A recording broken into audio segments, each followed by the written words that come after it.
They got people working 24 hours a day whose job it is to ruin your children. Dr. Tony Evans reminds us that the world can't wait to teach our children how to live, and only parents can prevent it from happening. The primary role of the home is the evangelization and discipleship of the children. This is The Alternative with Dr. Tony Evans, author, speaker, senior pastor of Oak Cliff Bible Fellowship in Dallas, Texas, and president of the Urban Alternative. Dr. Evans says that the only way to counter the cultural influences that can lead our kids away from the Lord is to cultivate a family-based faith. Let's join him as he explains how to do that. Like it or not, you and I are currently experiencing a cultural tsunami that is quite literally sweeping away a generation. 70 to 80% of our teenagers have or are leaving the church. There is virtually no sense anymore of absolute truth. Everything now is relative and experiential. The question is not, is it right or is it wrong? It's, how does it make me feel? That has become the dominant mindset of our contemporary generation. The disconnect is having devastating repercussions on this generation. Thousands of people are working non-stop to put garbage in your kid's mind. They got people working 24 hours a day whose job it is to ruin your children. That's their full-time job is to see how much garbage they can get in your kid's mind. In the course of a year, a child is going to look at 15,000 hours of sexual material on television. Now, they ain't talking about cable. I'm talking about network television. A child will see, a teenager will see 15,000 hours. Now, how in the world are they going to think nothing's wrong with what they're seeing when what they're seeing is all they're seeing? On top of that, now, the average kid spends 45 hours a week watching television, movies, and playing video games. That's a full-time job. Some of their parents don't work 45 hours a week. They spend 45 hours a week. And then they got televisions in their room. I ain't hating. But they got televisions in their room, so you really don't know how much television they watching.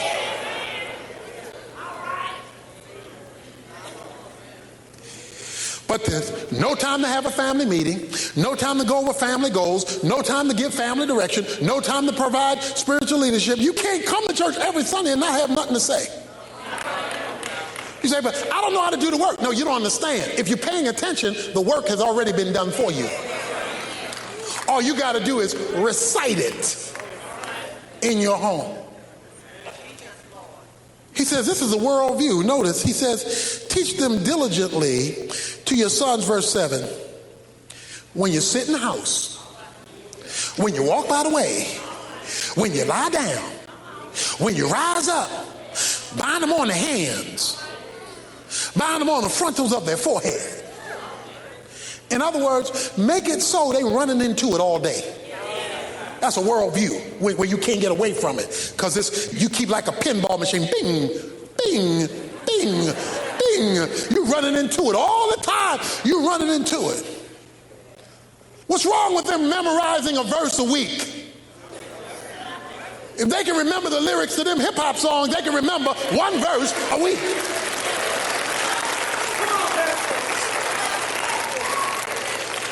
Yeah, but my kids refuse to do that. Excuse me. Excuse me. Who the parent here? Who the parent here? If you can't memorize, it's got to be reasonable. If you can't memorize one verse a week, then you can't watch television. You can't watch television because I'm responsible for your worldview.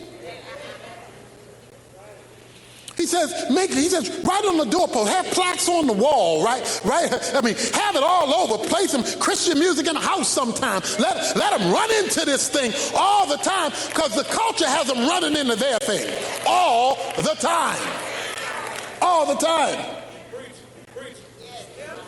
Parents will fill a stadium for a ball game, but won't fill an auditorium for a PTA meeting. Yeah, gotta go.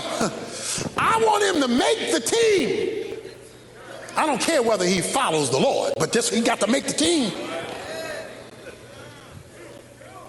He says, if you want to survive in the place I have you with all this junk going on, he says, the family has got to take this thing seriously. This is not, I know this is not going to be a popular statement, but this is not first about your happiness. This is not first about your happiness. And yeah, I'm for happiness and I'm for that, but that's not first. This is first about your future. Your future.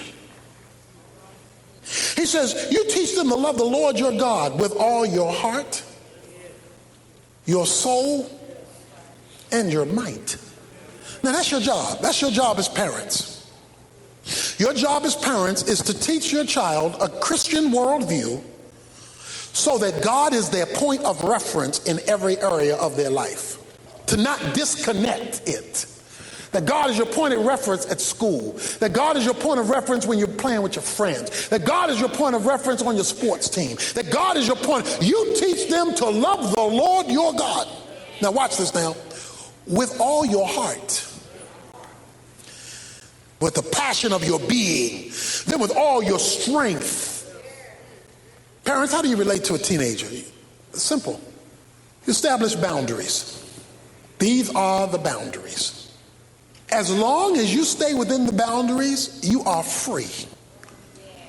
You give them these judgments, these standards. If we are serious about the future, then the family is going to have to step up. It's not having time.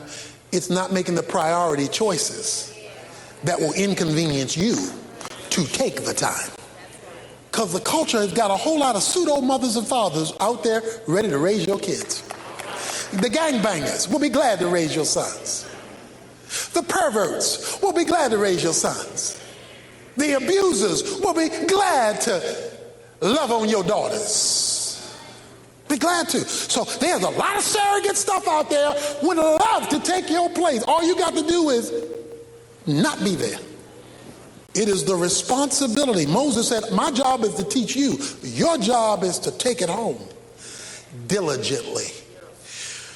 Do not delegate to anybody the spiritual development of your children. Supplement it. Don't delegate it. Family-based faith, including a look at why people who are particularly blessed are sometimes the first to forget to pass on a heritage of faith. But right now, he's back with a personal thought to wrap up today's program. Our family is gathering to say goodbye to my father-in-law. He said, God is so good. And he said, I see my children, my grandchildren, my great-grandchildren. And then he said, and they all love Jesus.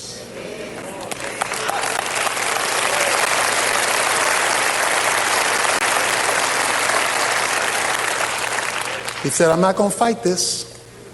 I'm ready to go. Let me tell you what he didn't say. He didn't say, I wish I would have made more money. He didn't say, I wish I had a higher promotion. I wish I had a nicer car. I wish I had better clothes. Amazing. None of that came up. The only thing he said was, and he uses that Old Testament phrase, he says, I see my loins, and God's been good.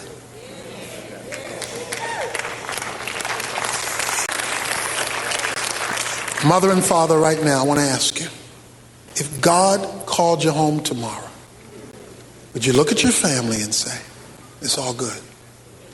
Not first because I got them through college, as admirable as that is, Not first because of some great human achievement, but first and foremost because they have learned to love the Lord their God with all of their heart, with all of their soul, and with all of their might. May God cause you to make the decision. As for me and my house, we will serve the Lord. And if we get enough people making that decision, maybe we can salvage a generation. The Alternative with Dr. Tony Evans is brought to you by the Urban Alternative and is made possible by the generous contributions of listeners like you.